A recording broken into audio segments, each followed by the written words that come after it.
All right, good afternoon, everyone. Welcome, planning commissioners, staff, and guests.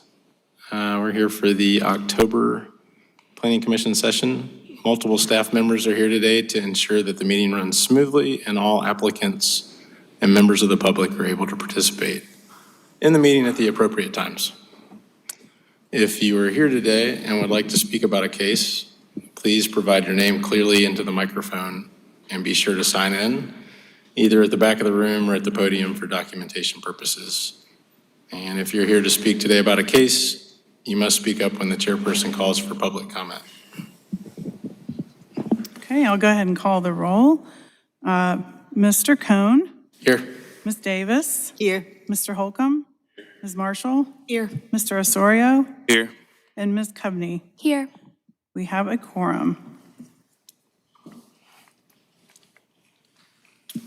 All right, I'll give a brief overview of the meeting format. Applicants with requests before the Planning Commission are allotted a presentation time of 10 minutes. This time should include, but is not limited to, an overview of the project, case history, and any pertinent meetings held regarding the request.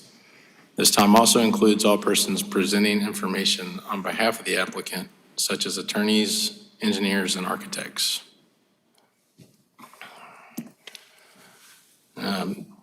The time limit does not include any questions asked by the Planning Commission or staff regarding request. During the public comment period, members of the general public are given the opportunity to address their concerns in intervals of 2 minutes. After the public comment period, applicants have 5 minutes to respond. The administrator has a timer and will make presenters aware of when the time has expired. The Planning Commission reserves the right to amend these procedures on a case-by-case basis. That said, are there any changes to the agenda? We have had one change to the agenda since, since the final went out last Friday. Case number 6, which is a major subdivision preliminary plat review, S-Plat-2024-0063, pardon me, at 2311 and 2315 Percival Road has been deferred. And other than that, the agenda stands. We will now review the consent agenda. The Planning Commission uses the consent agenda to approve non-controversial or routine matters by a single motion and vote. Examples of such items include site plans, annexations, and street names. If a member of the Planning Commission or the general public would like to discuss an item on the consent agenda, you must speak up after the consent agenda is read. Then that item is removed from the consent agenda and considered during the meeting. Planning Commission then approves the remaining consent agenda items.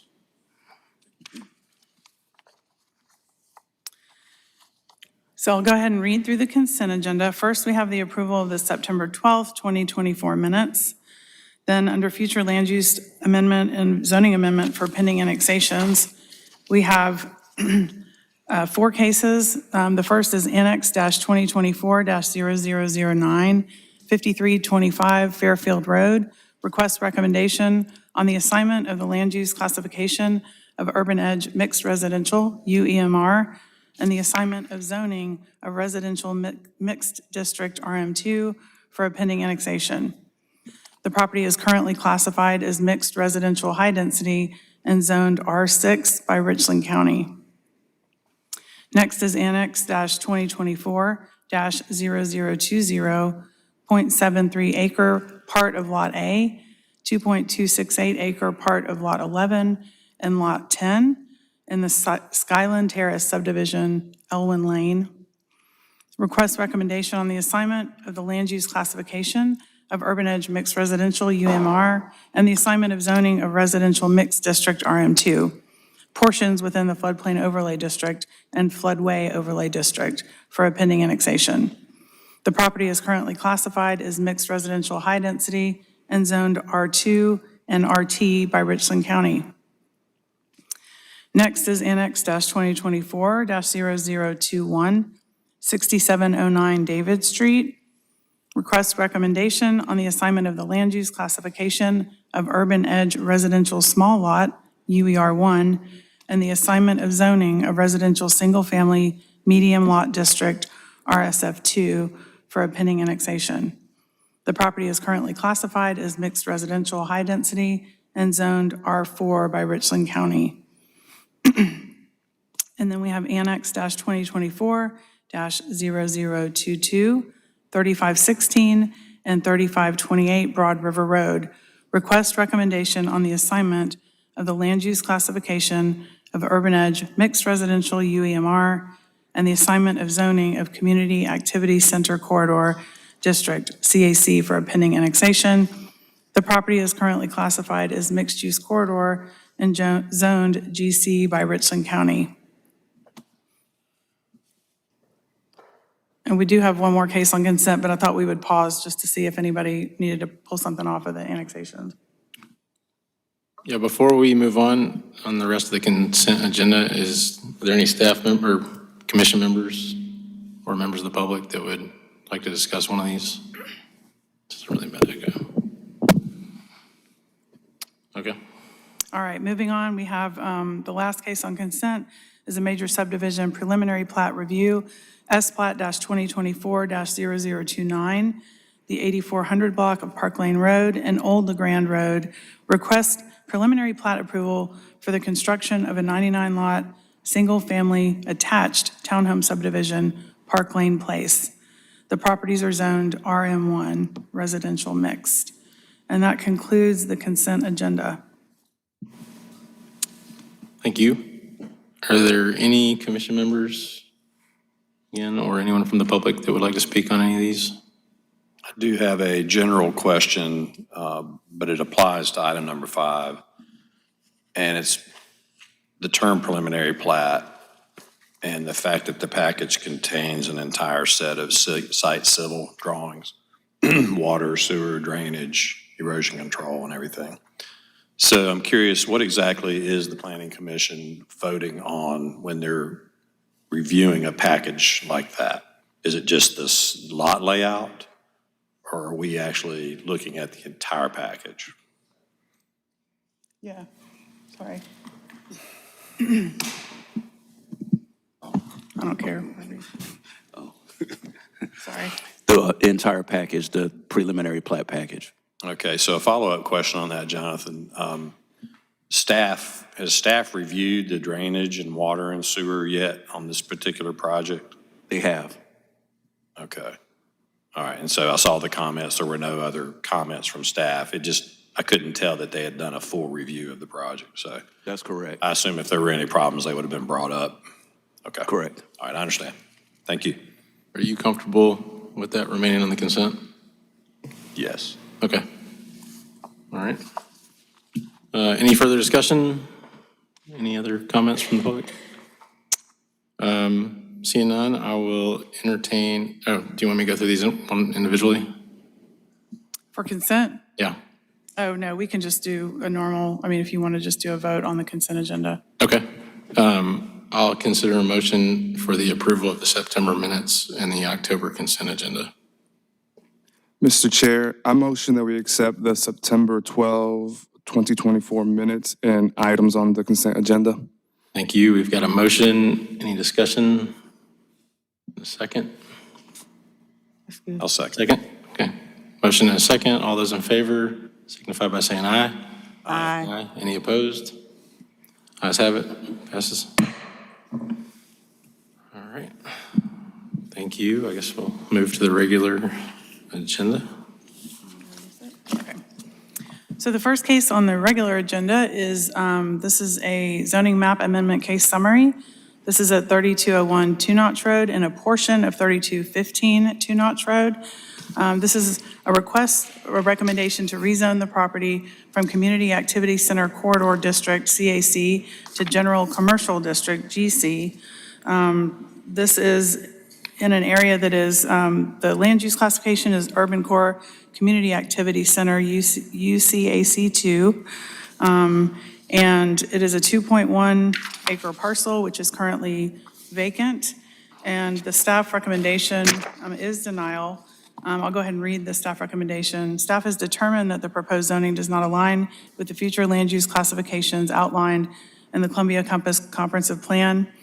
The existing CAC zoning is designed to promote mixed use and commercial development that serves the surrounding neighborhoods. In contrast, the proposed zoning represents a significantly more intense commercial district and is situated adjacent to residential parcels, which is typically not supported by our planning framework. Staff recommends denial of the rezoning request. And I'll just point out that there are the lines that you see around the parcel. The corner parcel is an entire parcel, and then the smaller blue line is a portion of that larger parcel that's being requested. So it's not the whole parcel, but it's just that little portion. And I believe the applicant is here to either answer questions or make a request. Thank you. Do any commission members have any questions for staff? I have a couple of questions real quick just to confirm. So on the smaller portion that's highlighted, just to clarify for our own sake, there's just the highlighted portions are what we're referring to right now? Correct. Okay. Okay. I have a question. Is that smaller parcel, is that a parcel of record or just a carve out?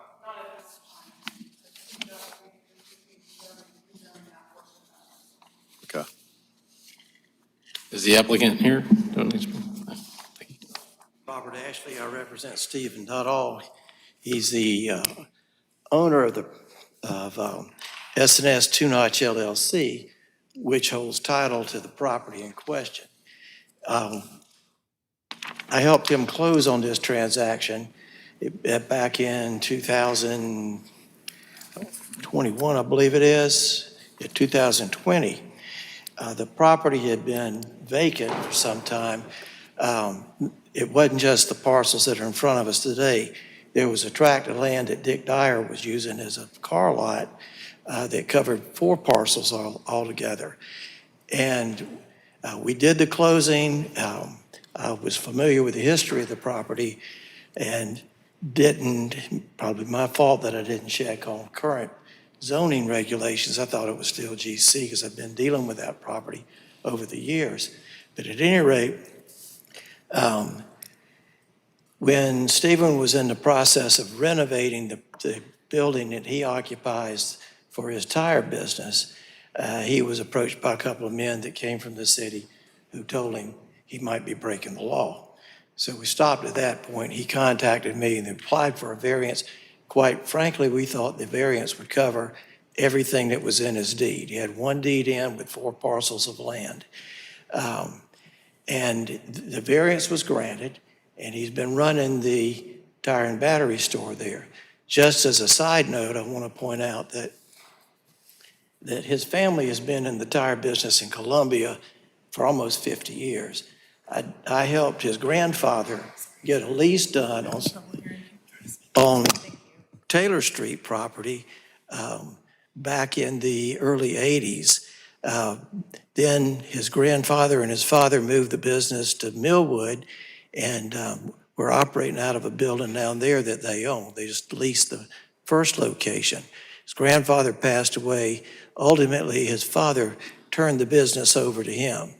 And his father passed away, and his mother then owned the business, or owned the property. He ran the business, and he wanted just to own his own property, which is what drove him to go after the Two Notch Road property. So out of these 4 parcels, it turns out we're dealing with 2 of them today because they didn't get included in that initial variance. Now, I want to add a few things. One of the things that helped us the first time that we sought a variance that was granted was the fact that he was going to employ people there. He was going to spend money to fix up his property. It was going to be a benefit to that neighborhood. And that's what he's done. And what led us here today was he leased part of the property out that wasn't apparently covered by that initial variance. And the tenant had paid him for the security deposit and the first month's rent. And whenever I don't know what triggered it, if they applied for a business license or what it was, but they want to run a car lot there. Now, part of this property, at one time, when I first started practicing law, it was a Mary's Celebrity Club. Y'all are all too young to remember anything about Mary's Celebrity Club. But it was a nice restaurant. It ultimately went out of business.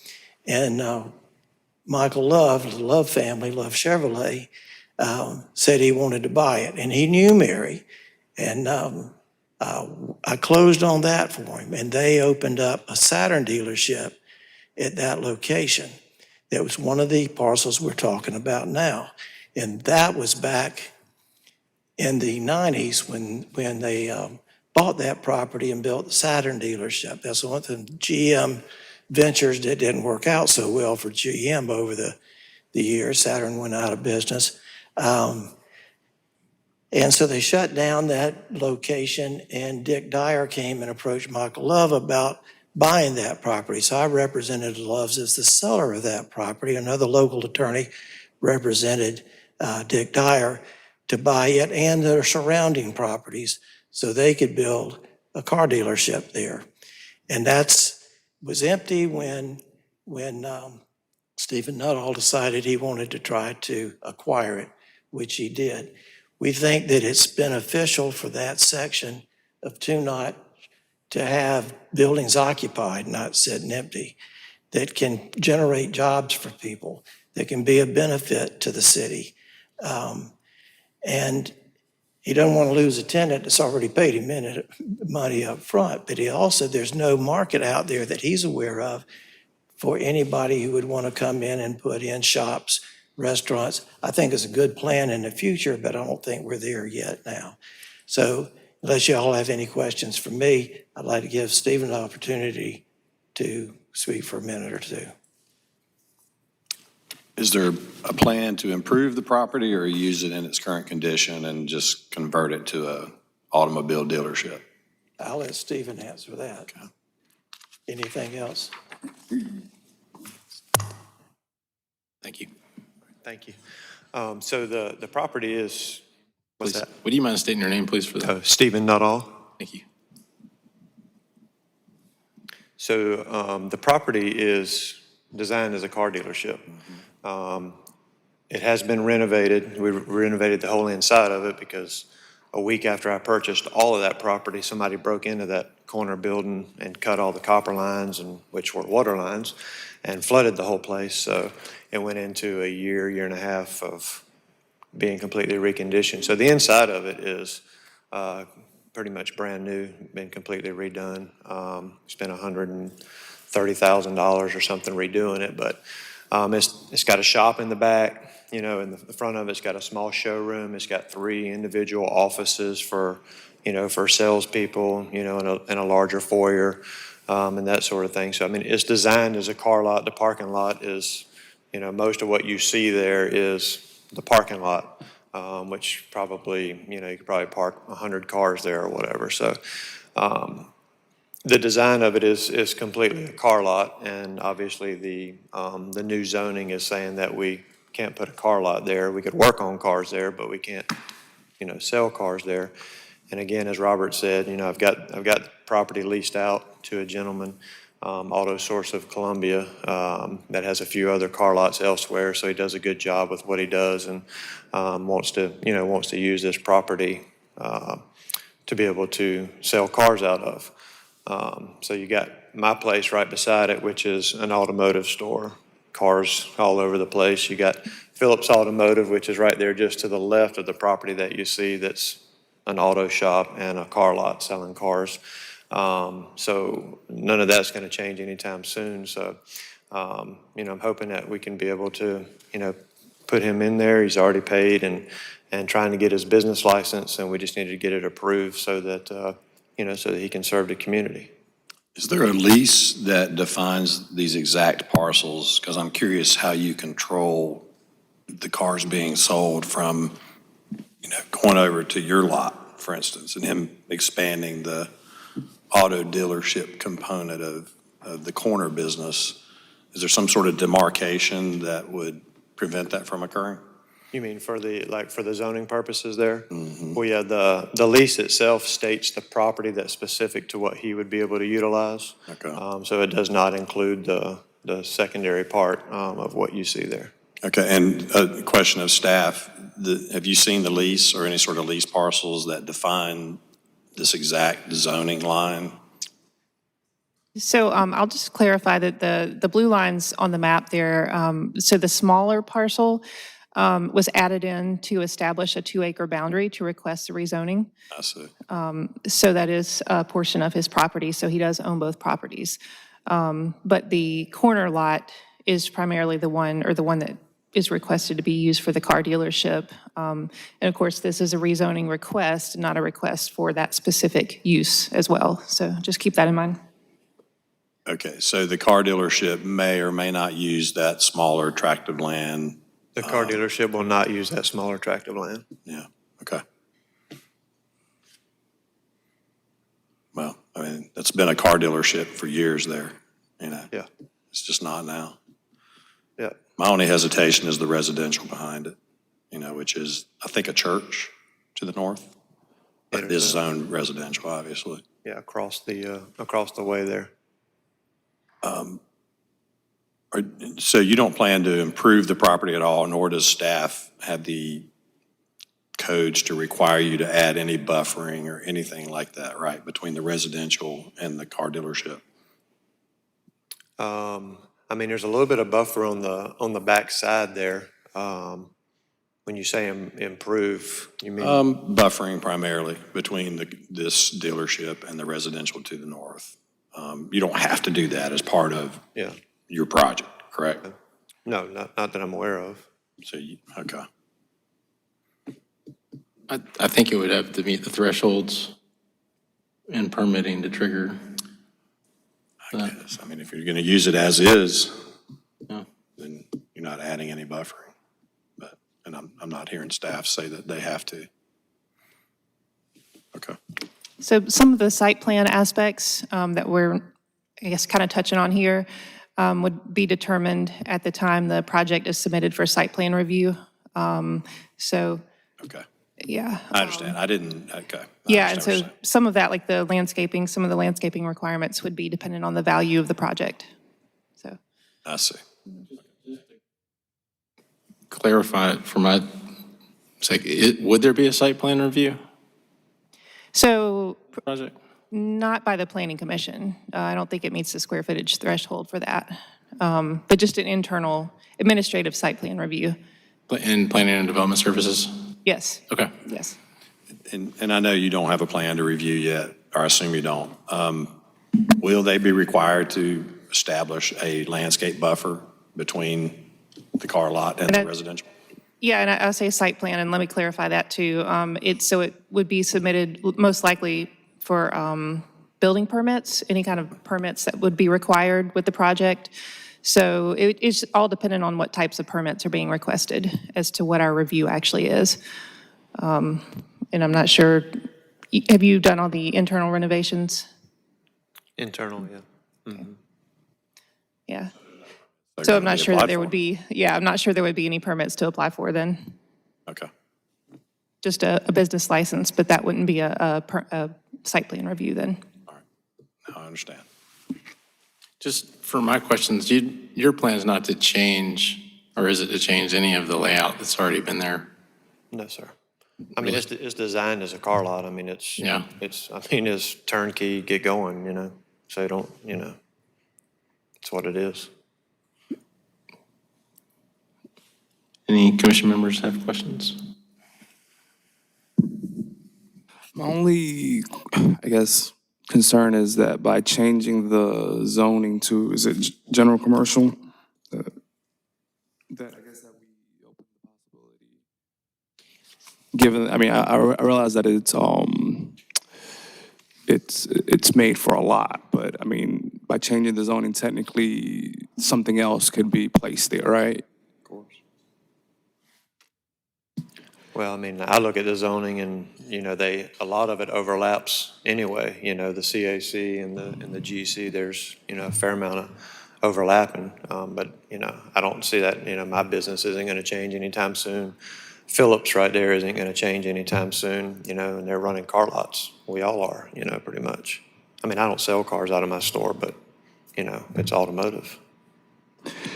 Did any of the other zoning categories that we, you know, that we see on here, given that, like you mentioned, a lot of them overlap, did any of them meet what you're looking for? Or like, is there a specific reason? Well, you know, when you're trying to lease out a property, Right. you know, you kind of get what you get, and our most advantageous opportunity for that particular property is a car lot. I mean, it's what it is. So, you know, obviously I've got a lot of money invested there, and, you know, I need to be able to use it for what it is, to be able to create revenue and, you know, pay taxes and do everything that the city requires of me, the county. Thank you. And I got a question for staff. Would it be uncommon for us to place that zoning there, given that there's no other general commercial zoning in that area? Or are there instances where such, Question, I mean, I guess per our planning framework, that doesn't line up with it, right? Like, that's not something that we would put adjacent to, or, yeah, certainly there's lots of different things to consider, obviously, in making these kinds of decisions. You know, again, the staff generally doesn't recommend for more intense zonings, and, you know, if it's not consistent with the land use classification and/or if it's against residential. So that's kind of the general policy direction that we follow. I mean, obviously, the reason we have, you know, public boards and commissions is to consider all those things and in the context, and try to, you know, just make that determination based on the particulars of the site. And, but you're right, we do have to consider that the zoning is the zoning. So it, I mean, the decision is typically made based on that request alone, regardless of a particular proposal. But of course, that is part of the consideration for you guys to consider.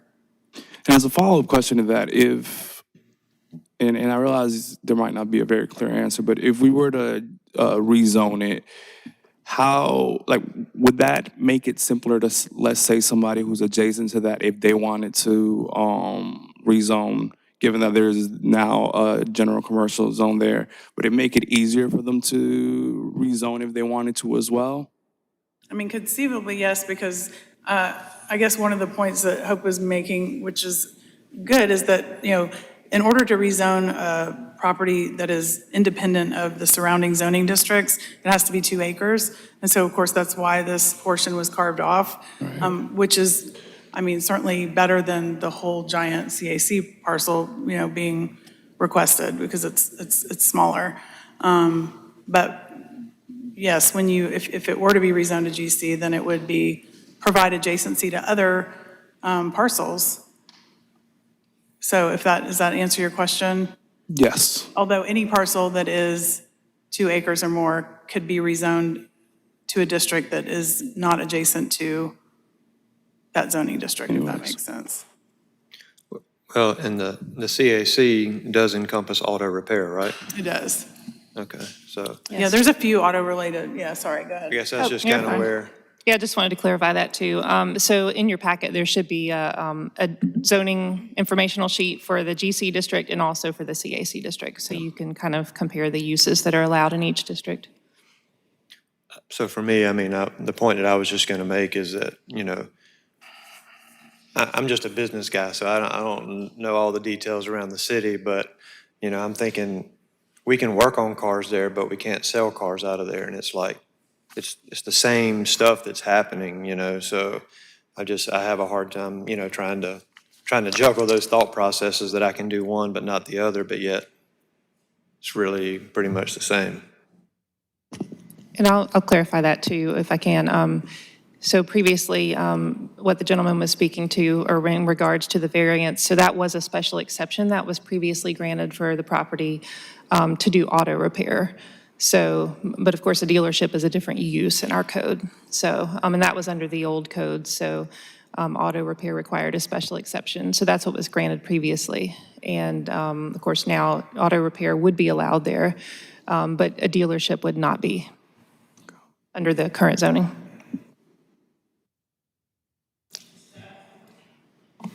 So staff, when did that change occur with the zoning so that it's not the same as it used to be? Was that recent or some time ago? So that was in 2021, when the entire city got the new zoning classifications and was remapped with new zoning districts. The business adjacent that is an auto and car sales need to rezone their property, or they're allowed in because that was built before?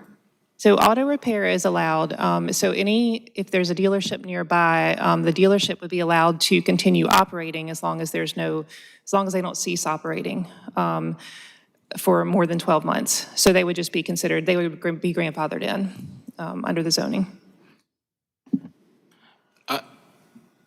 Just also, so I understand it correctly, the only functions that are different from the repair side are just selling vehicles from the automotive, like he can still repair them, still have them parked out there?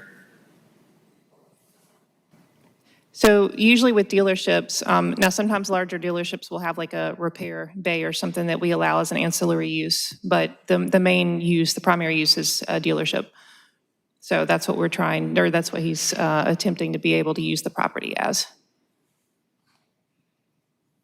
And it's got a shop, in the back of it, which, I'm sure they'll service their cars back there that they bring in and that sort of thing, so. Did you renovate the shop as well? No, the shop's actually in really good shape, and a shop's a shop. It's kind of hard to hurt it, so. Yeah. But yeah. Unless it gets water damage or something. Yeah, and it's all concrete back there, so the water was flowing pretty good that day, but, One last question for staff. Is there any restrictions on the size of a dealership or in terms of the parcel of land that might be used? Did you say the signs or size?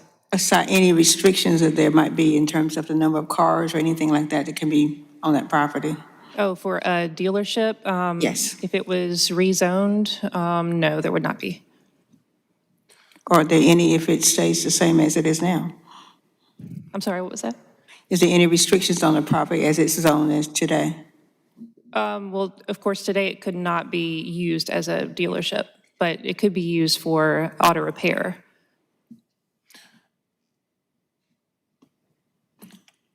Go ahead.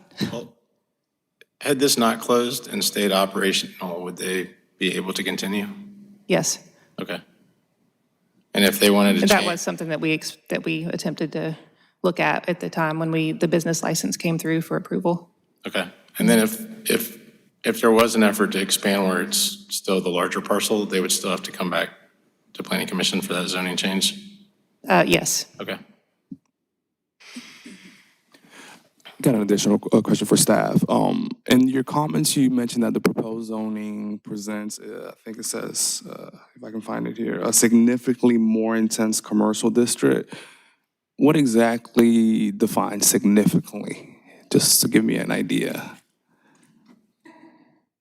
I guess that is a little bit of a subjective term. Just GC is the most intense commercial district that we have. I guess that's just, take it for what it is, but the list of uses that are allowed are on the sheet, so you can just kind of take a look at what those are. Okay. It's just, I guess that's a matter of opinion, but.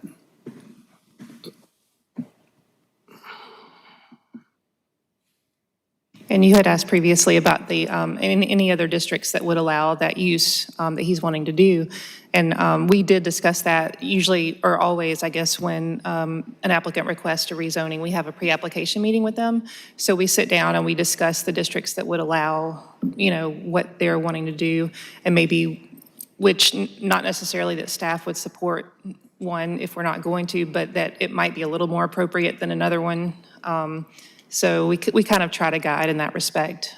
So I think we did talk about like the RAC district as well in our meeting, and that one, but there are some other uses in RAC that are more intense. So that one, of course, wasn't chosen, but just to give you an idea of kind of, that we do talk about that in these meetings. Okay, thank you.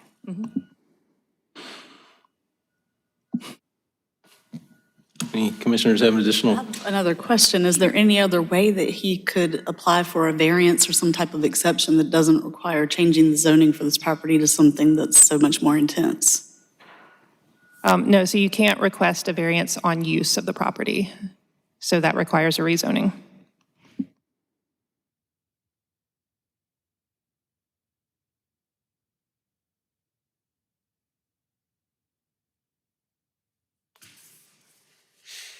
Any commissioners have any further questions? Thank you. Thank you. Is there anyone else from the public that would like to comment with regard to this? Thank you. Good afternoon, how you doing? Well, how are you? Diane Wiley, I'm the president of Belvedere. And these rezonings in our neighborhood, they're trying to put a tractor trailer on the other side of that where he's talking about. And we're trying to keep our neighborhood. We just got our money to redo our houses out here from the flood. I'm the one that's been out of our house for 8 years from the flood. But I work in our neighborhood. And Mr. Steve, he was the one that got his business over there now through my help. And he called me and I said, we already got 13 car dealerships within 2 miles over there. And I told him, I said, it wasn't gonna work. And, but I'm not against him. But when I didn't know he had, well, that's what he wanted to do. Haven't we talked, Mr. Steve? Mm-hmm. And I was for him with the Nuttall place. We just trying to keep it down a little bit because we don't even have a restaurant. We don't have coffee shops. We don't have nothing. All us look like everybody want to burn up the stores now. But I'm up for changes, and with the buffer, he was talking about the buffer. That will, if he do get it, that buffer will be good because it's a house behind there. Right behind there, you know. I don't, you can't see the thing. Can you bring up the thing? Now, where is his stuff? It's a house back there, and it's owned by the church. You know, he's been a good neighbor. I don't know what he hired anybody, because I don't get in his business like that. But we're trying to do what's best for our neighborhood. And, you know, I don't know none of y'all up here because I hadn't been coming. I've been trying to go to those other meetings. I can't split myself up. But anyway, I'm gonna put it like this. If he wanna sell the cars, my time up? Oh, excuse me. You can continue. If he wanna sell the cars there, well, you say he can't sell, explain that to me again, because y'all kind of messed me up when y'all was talking about fixing and whatnot. Just keep it clean. A service center is an allowable use on the existing zoning. Sell cars. He can do everything but sell them Oh, with regard to the similar functions of a dealership. yeah. But it is 13 car planes in that area, and some of them looking kind of rough, you know.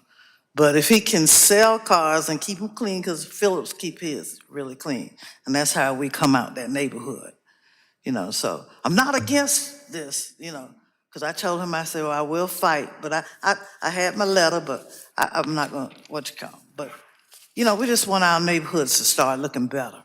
And Two Notch Road is from the interstate. And I'm going to fight all the way.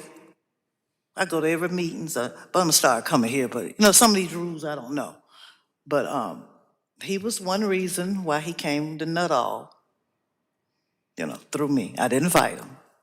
But I don't know about the other thing.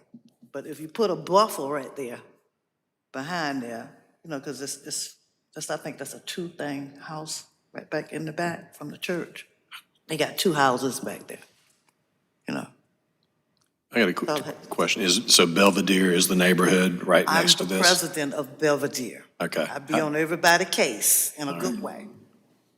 And is your house near? House is right back there too. Okay. I'm fighting now to get my ditches done, because every time it rained, the water comes back up in there. We've been out of the house for 8 years. Flood was all the way up here. So when it rained, you know, but just like you say, since he done put the money in, but I don't know, I can't tell y'all what to do. Let him go ahead and do it. If he don't keep it clean, he know I be on him. Yeah. And I hadn't been on him on this other business. But right on the other side of Gunners Chapel Church, they trying to put tractor trailers back there. We're not going for that. All right. Thank you. Thank you. Are there any other members of the public that would like to speak with regard to this? Are there any commission members that have any other questions?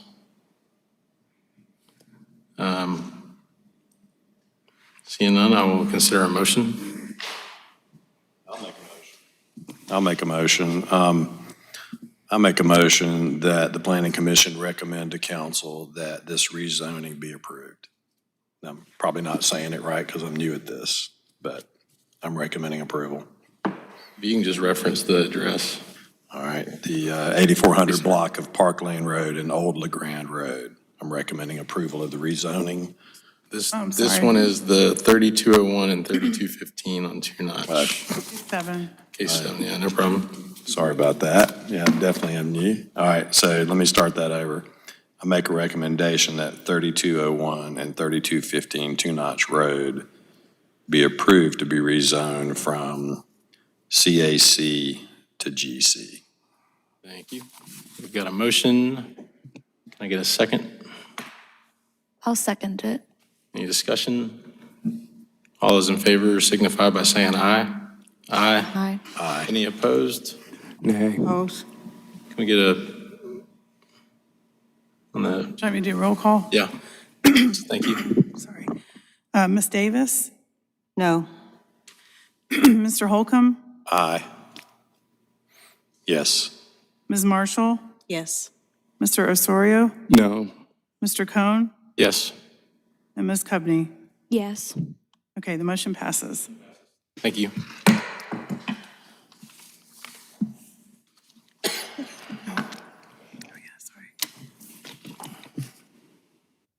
Okay, the next case is, pardon me, number 8, ZMA-2024-0012, 434 Gervais Street and 411 Senate Street.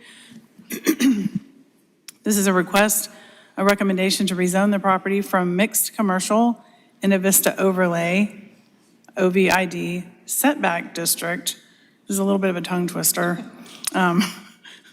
Setback overlay district to mixed commercial MC in a Vista overlay district, setback district, and height district 8030. So I know that's a little bit confusing, but if you look at the properties, basically these properties are currently in a 300-foot buffer zone in the Innovista overlay that's 300 feet around the historic district that limits height. And there's currently a pending text amendment that would remove that buffer overlay. And so this request is to add the OV height overlay, which basically restricts the height to 80 feet and has a minimum of 30 to sort of mitigate the removal of that 300-foot buffer around the historic district, if that makes sense. Does that make sense? So just for some background for the commissioners that are new, I think it was maybe in the spring or early summer, we recommended approval for that text amendment. And one of the concerns, or I think that one of the concerns or just items that came out of that was protecting certain areas that fell into unique situations that were wanting the protection, but it didn't necessarily need to apply to the entire districts. If that makes sense. So this is more restrictive, what they're proposing in terms of height? It's putting some of the restrictions that used to be in place back in specific areas so that they weren't fully applied in areas where maybe it wasn't as applicable. If that makes sense. The buffer that was there previously limited height to 75 feet, and the buffer that is being proposed limits it to 80 feet, so it's nominal, but, almost the same. What about the minimum? 30 feet, And what was it, or what is it? there was no minimum before. Right? Yeah. The staff's recommending approval? Or, We don't typically make recommendations when things are put forth by city council or the mayor, so we just give you all the information. okay. I actually didn't even realize we had a minimum. There was so much focus on the max. That's a good question.